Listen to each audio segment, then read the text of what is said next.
ऐका ऐका ऐका आणि मग पूजा करायची. पूजा कशाची करायची तर या नवरात्रामध्ये कन्या पूजन सांगितलेलं आहे. मुलगी बोलवायची, गावातील एखादी मुलीची पूजा करायची. पण कोणती मुलगी बोलवायची ऐका.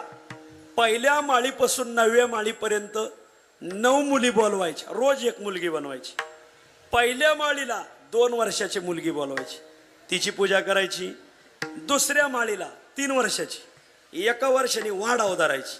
तिसऱ्या माळीला 4 वर्षाची, चौथ्या माळीला, 5व्या माळीला, 6व्या माळीला, 7व्या माळीला, 8व्या माळीला, 9व्या माळीला, 10व्या माळीला. 10वी माळ नाही, 9ची. आता नवविधा भक्तीच्या करुणी नवरात्रा. ऐका, 9 दिवसाला 9 मुलींची पूजा करायची. त्या मुलींची नावं व्यासांनी लिहिलेली आहे. जर तुम्ही कन्या पूजन केलं तरच हे नवरात्र व्रत घडत. आता इथं कोणी मुलीची पूजा केली या नवरात्रात हात वर करा बरं. एकीने केली नाही. कोणी सांगितलं तुम्हाला नवरात्र धरायची मला? हा, कन्या पूजन करा उद्यापासून. आज कितवी माळ आहे? 6वी. आजची तर माळ मावळली. उद्यापासून तरी शाने व्हा. 7व्या माळीला 8 वर्षाची मुलगी, 8व्या माळीला 9 वर्षाची मुलगी, 9व्या माळीला 10 वर्षाची मुलगी. कन्या पूजन करा. दुसरं सांगितलं उपवासेनं.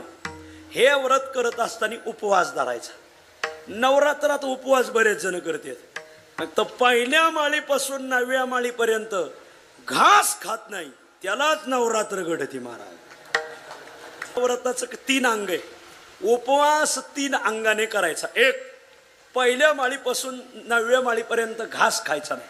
आपल्या देशाचे पंतप्रधान आदरणीय नरेंद्रभाई मोदी फक्त पाणी पिऊन हे व्रत करतात. विठ्ठल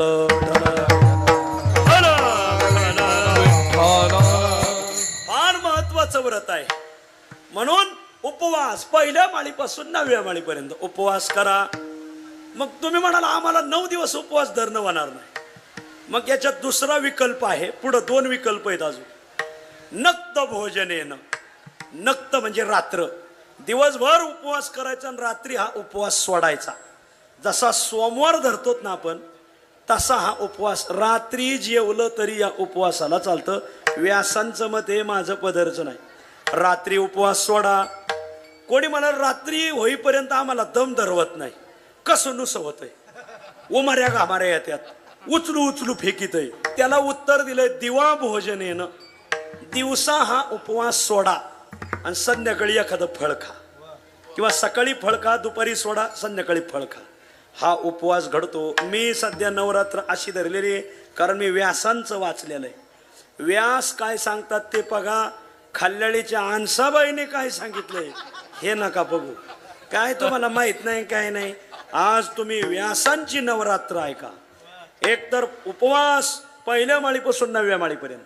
नाही जमलं रात्री उपवास सोडा, नाही जमलं दुपारी सोडा आणि संध्याकाळी फळ खा. हा उपवास घडतो.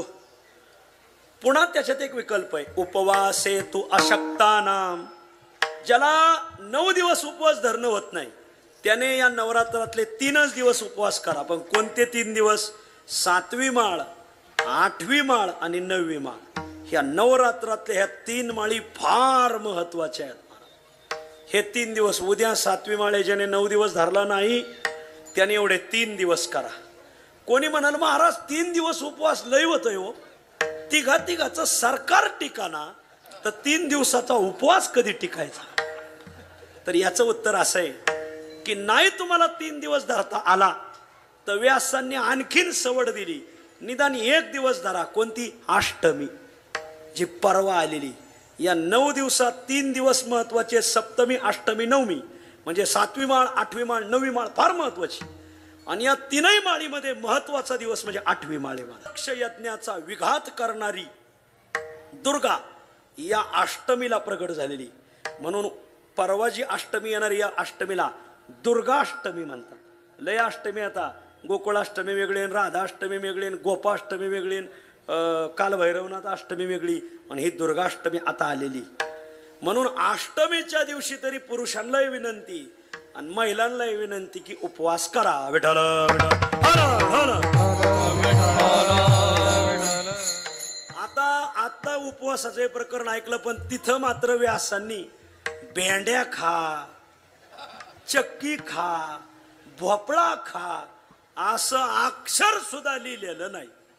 ज्याने ज्याने भेंडी खाल्ली असन, चक्की खाल्ली असन, भोपळा खाल्ला असन, त्याला नवरात्र घडली नाही. पाप्याच्या बापाच्या शपथ घेऊन पाहावा का तुम्ही.